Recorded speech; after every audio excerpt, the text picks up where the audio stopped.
अस्सलाम वालेकुम क्लास हम आज अपना तीसरा लेक्चर स्टार्ट करते हैं। पहले लेक्चर के अंदर हमने जो सिंपल डाटा के बेसिक्स हैं जिसमें डाटा इंफॉर्मेशन और ऑब्जेक्ट की डेफिनेशन देखी थी। उसके बाद दूसरे लेक्चर के अंदर हम डाटा की प्रोसेसिंग की जो एक्टिविटीज़ थी तीन हम उनकी बात की थी। हम तीसरे लेक्चर के अंदर थोड़ा सा आगे चलते हैं तो हम बात करते हैं जी difference between data and information की। हम तकरीबन इस दोनों चीज़ों को बहुत डिटेल्स में डिस्कस कर चुके हैं, पहले लेक्चर में भी दूसरे के अंदर भी। डाटा क्या और इन्फॉर्मेशन क्या। फिर एक दफ़ा एक एग्जांपल से समझा देता हूँ। कॉलेज का एक रजिस्टर है जो हमारे कॉलेज में आम तौर पर मौजूद होता है और आप लोगों ने देखा हुआ, इसलिए बार बार उसी की एग्जांपल देता हूँ कि आप लोग चीज़ को समझ जाएँ। रजिस्टर है जो जिसको रियासत मैनेज करते हैं। मिसाल के तौर पर रजिस्टर के अंदर नाम, रोल नंबर, 5-6 सब्जेक्ट के नंबर लिखे हुए हैं आपके। वो क्या है, डाटा कैप्चरिंग करके रखा हुआ। अगर हम सब नंबर्स को 5 के 5 सब्जेक्ट के एक बच्चे के जमा किया जाए, 100 से मल्टीप्लाई और टोटल नंबर से डिवाइड करके उसकी परसेंटेज एक निकाल के लिख दी जाए, तो एक इन्फॉर्मेशन। आपके वाले साहब आते हैं कॉलेज, प्रिंसिपल साहब के पास जाते हैं, कहते हैं जी मेरे बच्चे की मुझे प्रोग्रेस बताएं क्या है। तो कभी ये नहीं बताया जाता कि आपके बच्चे ने पहले टेस्ट के अंदर इतने लिए थे, दूसरे में इतने लिए थे, तीसरे में इतने लिए थे नंबर, चौथे में ये था, अब दिसंबर टेस्ट में उसने इतने लिए। हम सिंपल एक कलेक्टिव रिजल्ट बताते हैं ये कि इन्फॉर्मेशन कि आपके बच्चे के 60% नंबर थे, बस बात खत्म हो गई। फिर अगली बातें चलती हैं। अच्छा, अब बातें हैं इसकी डेफिनेशन की तरफ। आप समझ गए होंगे कि इन्फॉर्मेशन एक यूज़फुल डाटा होता है और डाटा एक रॉ फैक्ट है जो फिगर्स में आता है जो भी है। अब डाटा की बात करें, data is a collection of raw facts and figures, मतलब कि जिसके ऊपर कोई कुछ नहीं होता, कोई ऑपरेशन नहीं मल्टी अप्लाई किया होता, उससे बगैर जो डाटा जो चीज़ होती है ना वो डाटा होती है। इंफॉर्मेशन के आफ्टर प्रोसेसिंग कोई किसी भी तरह की प्रोसेसिंग हो सकती है, मैथमेटिकल ऑपरेशन हो सकती हैं जो हमने कल देखे थे, क्लासिफिकेशन हो सकती है, जो हमने कल एक और चीज़ देखी सॉर्टिंग हो सकती है, जी कोई भी ऑपरेशन। अब बात करते हैं डाटा की। जो डाटा होता है ना वो एक यूज्ड कंप्यूटर्स को यूज़ करते हुए इनपुट के तौर पे दिया जाता है कंप्यूटर को। डाटा जो होता है मिसाल के तौर पर एक्सेल की शीटें हैं, हम एक्सेल के अंदर डाटा को फीड कर रहे हैं कंप्यूटर के ज़रिए। समझ लगी बात की, यानी कंप्यूटर के अंदर हम डाटा को इनपुट करते हैं। जिस तरह रजिस्टर के ऊपर आपके सब्जेक्ट के मार्क्स लिखे जाते हैं, परसेंटेज भी लिखी ही जाती है लेकिन वो एक कैलकुलेशन के बाद लिखी जाती है। कंप्यूटर के अंदर क्या होता है, वो एक थी फिजिकल फॉर्म है। अब कंप्यूटर के अंदर ये है कि आप अपने सब्जेक्ट के नंबर लिखते हैं, एक छोटा सा मैथ का फार्मूला जो हमने प्रैक्टिकल भी किया था, कॉलम के अंदर फार्मूला लिख देते हैं, बटन दबाते हैं, ऑटोमेटिकली वो सब कुछ करके आगे लिख देता है। वो प्रोसेसिंग होती है, यानी कंप्यूटर कर रहा है, आप कुछ भी नहीं कर रहे, वो एक आपको इन्फॉर्मेशन निकाल के दे रहा है। ये डाटा और इन्फॉर्मेशन के अंदर एक डिफरेंस है। आगे आते हैं जी। डाटा जो होता है ना कि ह्यूज फॉर्म के अंदर होता है, बल्क के अंदर होता है। मतलब कि आपके 5 सब्जेक्ट के नंबर हैं, बड़ी बात है ना, एक बच्चे के 5 सब्जेक्ट के नंबर है, 1000 स्टूडेंट है, तो कितनी एंट्रीज बन गई। जो आउटपुट है वो एक वैल्यू आ रही है, आपकी एवरेज आ रही सिंपल, या आपका ग्रेड आ रहा है, या आपका पास और फेल लिखा जा रहा है, वो एक छोटी वैल्यू आ रही सिंपल। अच्छा, वो अगला जो कह रहा है, कहता है जो डाटा होता है ना वो डिफ़िकल्ट होता है दोबारा बनाना, रिप्रोड्यूस करना। मिसाल के तौर पर आपके 5 सब्जेक्ट के नंबर हैं जी, वो कैसे दोबारा किए जाएँ। एक दफ़ा डाटा डिलीट हो जाए तो कितना मुश्किल है दोबारा उसे मैनेज करना। ये तो एक कॉलेज की बात है, अगर बोर्ड वालों का रिज़ल्ट डिलीट हो जाए, उनसे सब्जेक्ट के जो नंबर लिखे हुए हैं वो सारे डिलीट हो जाएँ, तो मसला बन गया। क्योंकि जो आपकी वो जो बोर्ड का रिज़ल्ट होता है वो एक इन्फॉर्मेशन निकाल के आपको एंड पे दे देता है एक रिज़ल्ट का। वो जो इन्फॉर्मेशन होती है आप सारी ज़िंदगी यूज़ करते हो। आपका अगर पीछे से डाटा डिलीट हो जाए और आप रिज़ल्ट कार्ड की जॉब के लिए लेके जाएँ, वो क्रॉस चेक करें कि आपका ये रिकॉर्ड पीछे पड़ा हुआ डाटा हमारे पास कि नहीं, तो पीछे कहेंगे डिलीट हो गया, तो क्या फ़ायदा हुआ इस चीज़ का। कोई फ़ायदा नहीं। इन्फॉर्मेशन थी, वो कहेंगे ये इन्फॉर्मेशन सारी की सारी फेक है, डाटा पीछे नहीं है। आप लोगों ने बहुत सी बातें सुनी होंगी, फेक डिग्री इस तरह पकड़ी जाती है ना। डिग्री तो आपके पास आ जाती है जब जॉब के लिए जाते हैं, जब क्रॉस चेक होती है पीछे बोर्ड के साथ, रोल नंबर के साथ जो, तो डाटा वो पीछे से नहीं निकलता। इससे पता लगता है कि ये डिग्री फेक है। समझ लगी इस बात की, यानी चीज़ों को रिप्रोड्यूस करना मुश्किल है, उसको मैनेज करना मुश्किल है। अब देखें, नादरा के पास आपके पूरे पाकिस्तान के CNIC नंबर है, उसमें उसका फैमिली नंबर लिखा हुआ, उसके अंदर फैमिली में जितने लोग आते हैं सबके CNIC हैं, फादर नेम जो भी है, जॉब क्या करते हैं, नादरा के पास सारी डिटेल होती है। अगर वो डिलीट हो जाए तो हम आगे क्या काम करेंगे? आपकी गाड़ियाँ कैसे रजिस्टर होंगी? आपके बैंक कैसे मैनेज करेंगे? क्योंकि बैंक वाले भी आप जाते हैं अपना CNIC बताते हैं, आपकी सारी डिटेल नादरा से वो ले लेते हैं। तो किस तरह मैनेज करेंगे? चीज़ों को रिप्रोड्यूस करना डिफ़िकल्ट है, क्योंकि रिप्रोड्यूस नहीं होगा। डाटा अगर पास मौजूद है तो इन्फॉर्मेशन आ सकती है। अब नादरा के पास डाटा पड़ा हुआ आपका, वो इन्फॉर्मेशन किसे किसे देते हैं? नादरा को देते हैं, एक्साइज वालों को देते हैं, स्टेट बैंक को देते हैं। अब पाकिस्तान में हॉस्पिटल्स जो प्राइवेट हॉस्पिटल्स, ये भी ट्राई कर रहे हैं कि आपकी वो डिटेल ले लें। PTA है, पाकिस्तान टेलीकम्युनिकेशन अथॉरिटी। आप जाते हो, आप अपना सिर्फ मोबाइल CNIC नंबर बताते हो, वो आपकी सारी डिटेल निकाल कर दे देता है कि आपके CNIC के ऊपर 5 सिमें रजिस्टर हैं जी। डाटा का ये इन्फॉर्मेशन आई ना, डाटा था तो इन्फॉर्मेशन आई आपके पास। उन्होंने डाटा नहीं शो करवाया आपको। एक पहले बात आप चीज़ें गौर से देखें, उन्होंने आपको डाटा नहीं शो करवाया, उन्होंने आपको इन्फॉर्मेशन शो करवाई है जो आपको कंसीडर की करवाई गई है कि ये इन्फॉर्मेशन है। उन्होंने आपको डाटा नहीं दिखाया कि भाई हमारे पास डाटा इस तरह पड़ा हुआ था, टेबल्स पड़े हुए थे, उसके अंदर एक के अंदर ये लिखा, दूसरे के अंदर ये था। नहीं, उन्होंने इन्फॉर्मेशन आपको दे दी। अच्छा, एक उसने ये लिखा, कितनी उसने 5वां पॉइंट कितना बेहतरीन लिखा कि डाटा को ना बहुत कम यूज़ किया जाता है। एक नॉन टेक्निकल पर्सन जिसे आप एक्सेल की शीटें निकाल के दे दें जी पढ़ ले, आपके वाले साहब ही हैं, अगर आपका रिजल्ट है एक्सेल की शीट पे पड़ा हुआ, आपके वाले साहब को आपका वो एक्सेल की शीट निकाल कर दे दें, उनको समझ ही नहीं आएगी ये क्या लिखा हुआ है। वो भी अगर आपके वाले साहब को रिजल्ट कार्ड आपका दे दिया जाए, वो समझ आएंगे कि एक सब्जेक्ट में इतने नंबर थे, दूसरे में इतने नंबर थे। यानी चीज़ों को ईजिली रीड किया जा सकता है, ईजिली गेट किया जा सकता है। किससे? इन्फॉर्मेशन से। अच्छा, अब जो डाटा ना वो इन्फॉर्मेशन पे डिपेंड नहीं करता, इन्फॉर्मेशन डाटा पे डिपेंड करती है। सिंपल सी एक लॉजिक है, जो इन्फॉर्मेशन है वो डाटा से आ रही, डाटा से इन्फॉर्मेशन नहीं आ रही। इसका 6 पॉइंट था। अब हम आते हैं जी अपने नई टर्मिनोलॉजी की तरफ, जिसके अंदर सबसे पहले लिखा हुआ है define file, record and field in detail. अच्छा, अब भी इन चीज़ों को थोड़ा सा आपने समझना और डिटेल में समझने की कोशिश करनी। मैं आपको इसकी एग्जांपल एक एक्सेल की शीट से देने की कोशिश करूँगा जो हमारे पास ऑलरेडी बनी हुई है।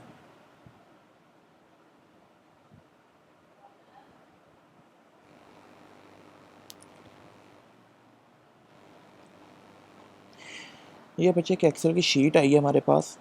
अब आपको असल में यहाँ से समझाता हूँ, वहाँ से आपको समझ आई जाएगी। यहाँ से एक चीज़ समझाने की कोशिश करता हूँ। ये ऊपर जो ABCD ये जितने कॉलम है, ये सारी के सारी फील्ड हैं। क्या फील्ड्स हैं? ये column A, column B, column C, column D, E और F, ये सारी फील्ड हैं। और ये क्या है? पूरी एक रो नंबर 7, 8, 9, 10, ये क्या है? ये एक रिकॉर्ड है। अब बात है यहाँ पे, मैंने यहाँ पे क्या लिखा? कॉलम A के अंदर मैंने लिखा जी, कॉलम A क्या है? हमारी एक फील्ड है जी। ये देखिए आप, कॉलम A क्या है जी? एक फील्ड है जिसके अंदर क्या है? रोल नंबर लिखे। कॉलम B क्या है? ये भी एक फील्ड है, इसमें क्या आपके मार्क्स, आपका ग्रेड या आपके मार्क्स लिखे हुए हैं जी, या आपके एब्सेंट कितने, ये सारा कुछ लिखा हुआ। अब ये देखो, एक यहाँ पे एक और लिख लेते हैं जी, एक रिकॉर्ड। यहाँ पे हम लिखते हैं जी आपका अटेंडेंस आ गई जी। यहाँ पे हम आपको लिखते हैं जी प्रेजेंट, प्रेजेंट, एब्सेंट। ये मैंने तीन तीन रिकॉर्ड लिखे। अब ये रोल नंबर 1 है, रोल नंबर 704 है जी। ये क्या है? उसकी उस दिन के टेस्ट के बारे में बताया गया है, ये उसकी अटेंडेंस के बारे में बताया गया है। अब ये भी एक फील्ड है, ये भी एक फील्ड है, और ये भी एक फील्ड है, रोल नंबर। लेकिन जो पूरी एक रो है 704 जिसके आगे A और P लिखा हुआ, ये एक रिकॉर्ड है। अब 704 एब्सेंट था जी, उसकी अटेंडेंस मैंने P लिख दी, लेकिन सिर्फ एक जो डिमी डाटा था वो था, मैंने अपनी तरफ से लिखा। यहाँ पे कुछ आप लिख लें, यहाँ पे उसका नाम लिख लें आप, ये लें। यहाँ पे अली आ गया, उमर आ गया, फरहान आ गया। अब 704 है जी, वो अपने टेस्ट में एब्सेंट था, उसका नाम अली है। अब ये जो पूरी एक रो है, ये एक बच्चे का रिकॉर्ड है। मतलब यहाँ पे अगर एक सब्जेक्ट के नंबर हो, इसके अंदर C के अंदर दूसरे सब्जेक्ट के, D में तीसरे सब्जेक्ट के, E में चौथे सब्जेक्ट के, F में पाँचवें सब्जेक्ट के। अब जो रोल नंबर के आगे पूरी डिटेल लिखी होगी ना, वो एक रिकॉर्ड होगा और ये एक फील्ड होगी। जो पूरी फाइल होगी, ये पूरी फाइल, ये वाली पूरी की पूरी फाइल, ये पूरा जो डाटा होगा एक्सेल के अंदर, ये एक फाइल होगी। समझ लगी टर्मिनोलॉजीज़ की। ये एक फील्ड है, ये एक रिकॉर्ड है, और ये पूरे सारे रिकॉर्ड, जो सारे रिकॉर्ड जमा होकर क्या बनाते हैं, एक फाइल बनाते हैं। हम आते हैं अब अपनी बेसिक्स की तरफ। अब फील्ड की उसने डेफिनेशन लिखी हुई है, कम्बिनेशन ऑफ वन और more characters is called field, smallest unit of data can be accessed by the user. मिसाल के तौर पर सबसे छोटी फॉर्म जो डाटा की है ना, वो क्या है, आपकी फील्ड है जी। अब फील्ड कैसी है जी, फील्ड इस तरह है कि ये एम्प्लॉय आईडी है, ये उसके आगे वैल्यू लिखी, ये नाम उसके आगे वैल्यूज़ लिखी है, हायर डेट है, ये डेट लिखी हुई है, ये सारी फील्ड्स हैं, ये उसके आगे वैल्यूज़ लिखी हुई हैं। हम इनको इस फॉर्म के अंदर भी लिख सकते हैं, यानी एम्प्लॉय आईडी यहाँ आ जाए, मिसाल के तो हम लिख ही लेते हैं जी, employ ID, name, join date, और क्या चीज़ यहाँ पे, फ़ोन नंबर एंड टाइटल।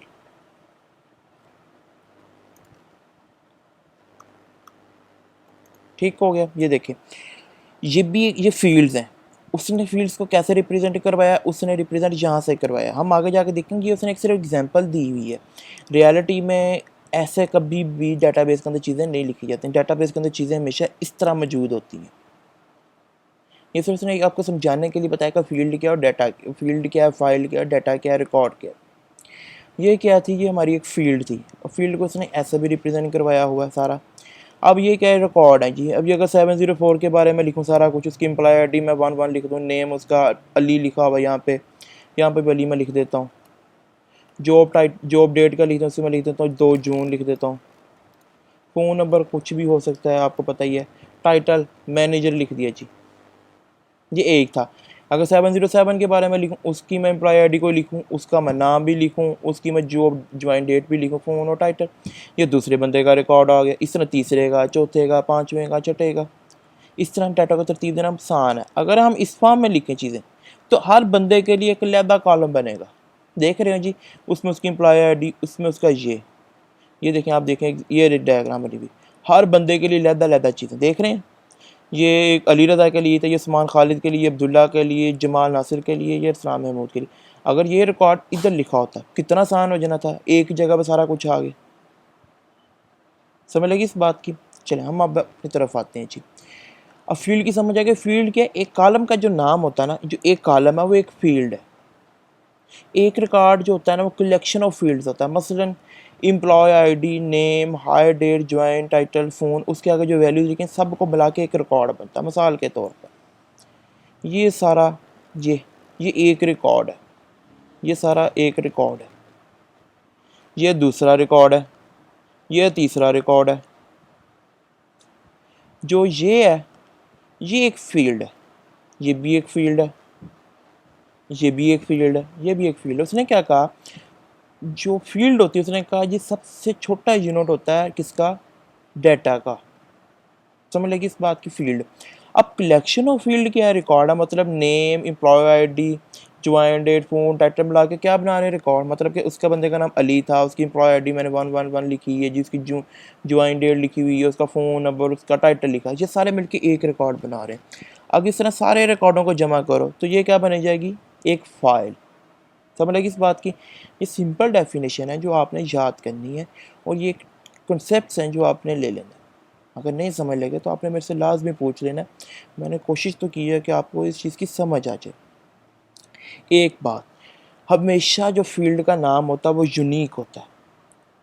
मिसाल के तौर पर नेम को दोबारा रिपीट नहीं किया जा सकता। मैंने आपको से समझाने के लिए लिखा था, नेम की जो फील्ड नेम है वो दोबारा रिपीट डाटाबेस में नहीं यूज़ होता। ये एक्सेल है, एक्सेल एक पुरानी डाटाबेस है, अब ये ख़त्म हो चुकी हुई है। डाटाबेस के अंदर ऑटोमेटिकली ऑपरेशन इम्प्लीमेंट होता है कि अगर आप दो फील्ड का नाम सेम रखेंगे तो वो लेता ही नहीं है, वो सीधा कह देता है कि ये हो ही नहीं सकता। हम इसके प्रैक्टिकल करेंगे तो आपको समझ आ जाएगी इस चीज़ की।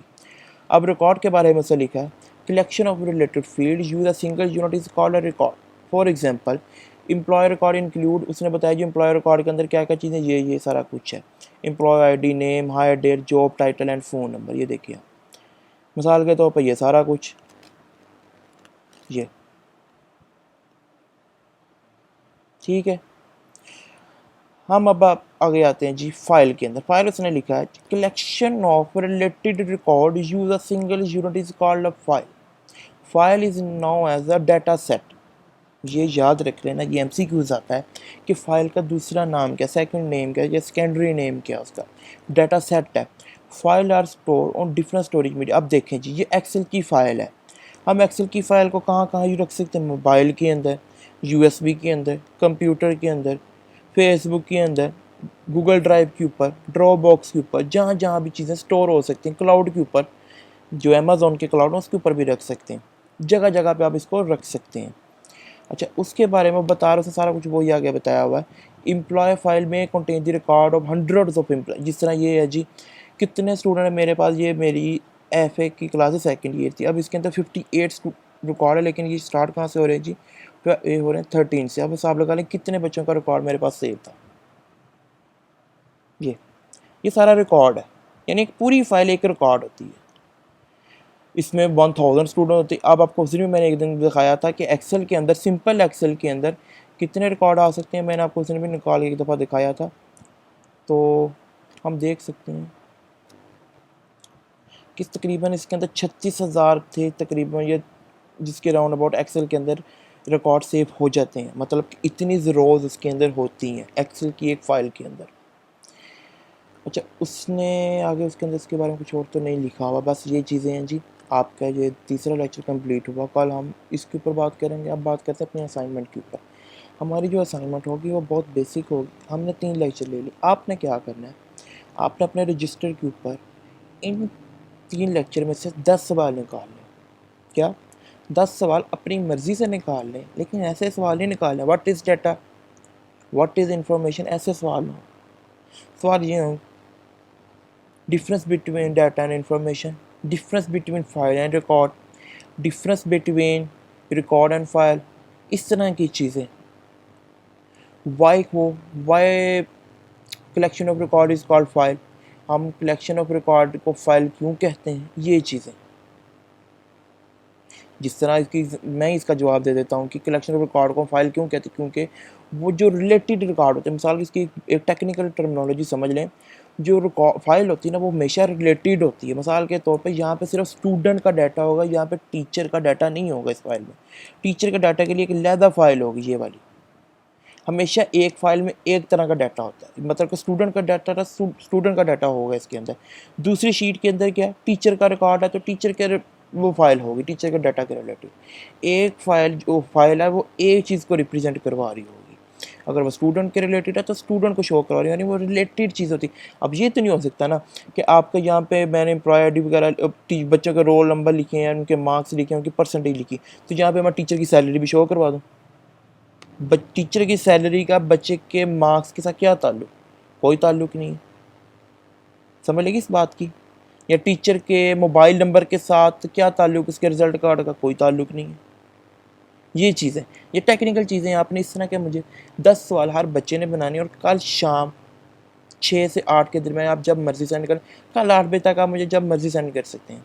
उसके लिए आप टैब स्कैनर यूज़ करें, भला कैमरा यूज़ करें अपने मोबाइल का, तस्वीरें खींच के सेंड करें, साथ आपका नंबर सेव, और मैं साथ ही आपकी अटेंडेंस 3 दिन की लगा दूँगा। अब 3 दिन की अटेंडेंस एक असाइनमेंट में मैंने इस तरह क्यों रखी, क्योंकि बहुत से बच्चों के पास खुद के मोबाइल नहीं है। वो अपने पापा का मोबाइल यूज़ कर रहे हैं, अपनी मामा का, अपने भाई का, भाभी का या सिस्टर का, जिसका भी फ़ोन यूज़ कर रहे हैं वो। तो वो जब भी अपने इस अगर मैं उसकी सिर्फ सीन के ऊपर, मैसेज जो सीन की उसी के ऊपर अटेंडेंस लगाती हूँ, तो कोई फ़ायदा नहीं। हो सकता है आपने वीडियो देखी भी ना हो सकता है आपके भाई ने वीडियो देख ली हो। आप जब असाइनमेंट बनाएगा तो मुझे पता लगेगा कि असाइनमेंट आपने बनाई है, आपने वीडियोस देखी थी, और इस बुनियाद पे आपकी अटेंडेंस लग जाएगी। मुझे लगता है आप मेरी बात समझ गए हैं। कल शाम तक आपने अटेंडेंस अपलोड करनी है। कहाँ पे? पर्सनली मुझे सेंड करनी है अपनी अपनी अटेंडेंस, अपनी असाइनमेंट, और मैं आपकी अटेंडेंस मार्क कर दूँगा 3 दिनों की। ठीक है, ओके बच्चे, अल्लाह हाफिज़।